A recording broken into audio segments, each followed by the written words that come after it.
Namastê, meu nome é Pedro Engler e é muito bom ter você por aqui. A pandemia foi talvez um dos maiores acontecimentos da nossa geração. Um momento que realmente parou o mundo, que nos trancou em casa, que silenciou as ruas, esvaziou escolas, fechou portas e escancarou outras, as portas internas, as que dão acesso ao que realmente somos quando tudo o que conhecíamos desaparece. Durante aqueles dias incertos havia algo diferente no ar. Havia medo, sim, mas também havia uma estranha forma de esperança.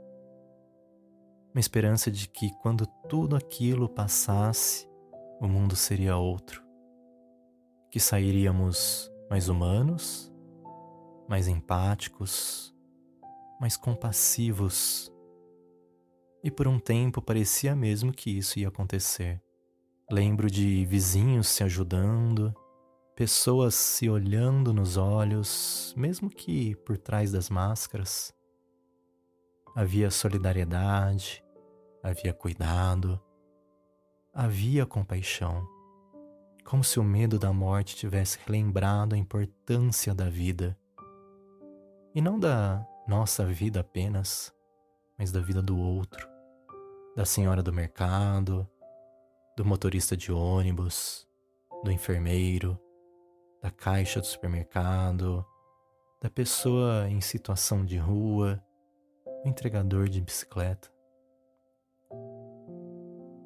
Por um tempo o coletivo ganhou força, a ideia de que estamos todos no mesmo barco, mesmo que com remos diferentes, tocou o mundo em muita gente. Mas então a pandemia passou e o que ficou? Ao invés de união, eu vejo muros. Ao invés de empatia, eu vejo julgamento. Ao invés de partilha, eu vejo disputa. É como se aquele susto inicial tivesse dado lugar a uma urgência descontrolada de garantir tudo para si.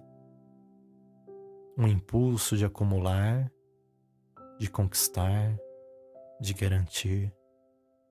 Mesmo que isso signifique deixar o outro sem nada. Surgiu uma pressa, uma avidez, um medo disfarçado de ambição. Agora é minha vez, agora é minha hora, agora eu corro por mim.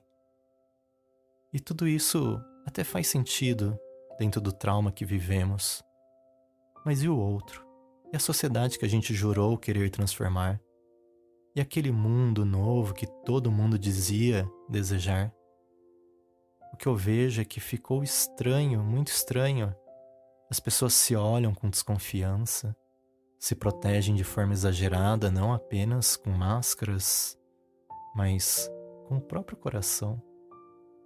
É cada um por si, e se der tempo, e se sobrar energia, se não me atrapalhar, aí talvez eu pense no outro.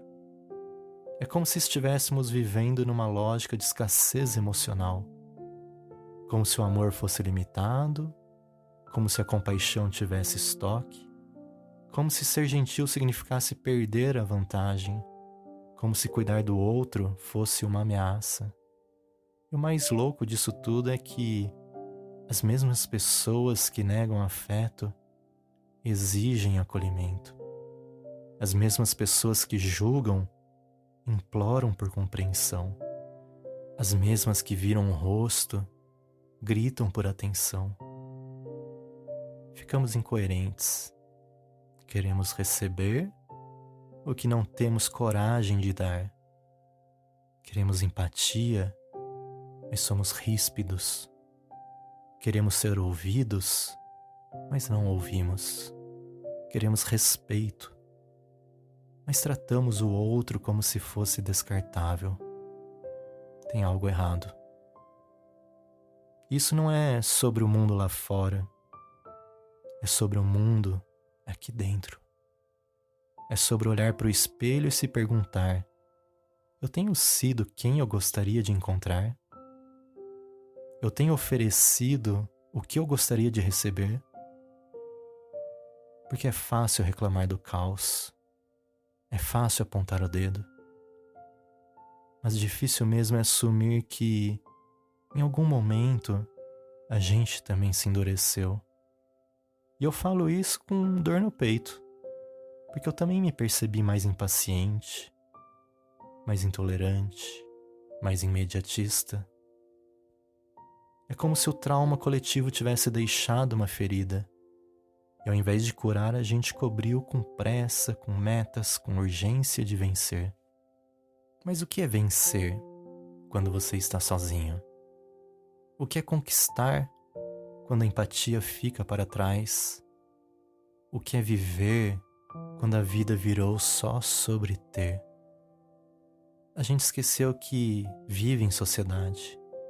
Esquecemos do bom dia, do precisa de ajuda, do como você está de verdade. E no fundo, tudo isso revela uma grande carência. Uma fome emocional que ninguém quer admitir. Porque estamos todos querendo afeto, mas ninguém quer ser vulnerável. Estamos todos querendo proximidade, mas ninguém quer dar o primeiro passo. Estamos todos com medo, mas fingimos que estamos bem resolvidos. Na minha opinião, a pandemia foi uma pausa, um silêncio, uma oportunidade de repensar o rumo, mas parece que ao invés de acordar, a gente só voltou a dormir mais fundo, mais cego, mais individualista. E sabe, talvez agora seja a hora de acordar de verdade, de perceber que a vida com propósito não é sobre alcançar mais, é sobre estar mais presente, mais consciente, mais humano. Do que adianta a gente ter um feed cheio de frases bonitas se a prática é vazia? Do que adianta postar sobre empatia se o entregador que chegou atrasado recebe grosseria? Do que adianta querer mudar o mundo se não somos capazes de mudar o tom com quem divide a mesma casa do que nós? Talvez a pergunta mais importante que a gente possa fazer hoje seja: o que eu tenho oferecido ao mundo? E não precisa ser algo grandioso. Pode ser um olhar, um gesto, um silêncio respeitoso. Pode ser parar de julgar tanto. Pode ser ouvir mais do que falar. Pode ser não competir, mas cooperar. Pode ser simplesmente lembrar que o outro existe, o outro também sente, o outro também é alguém. E quando a gente começa a praticar isso, a vida muda. Porque quanto mais você entrega, mais você se sente inteiro. Mais você percebe que a escassez era só ilusão. Que o amor, ao contrário do que disseram, não acaba, ele se multiplica e na medida que é dado, na medida que é vivido. Então, eu te convido para respirar fundo agora, olhar para a sua própria jornada e se perguntar com honestidade: quanto de você tem sido presente na vida do outro?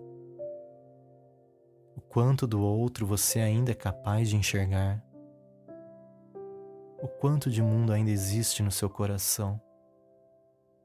Porque só assim a gente pode voltar a acreditar naquele mundo que sonhamos lá em 2020. Aquele mundo que parecia estar nascendo, mas que ainda pode renascer. Ele pode renascer dentro de você, dentro de mim e dentro de nós. Meu nome é Pedro Engler. Te espero no próximo episódio. Harion.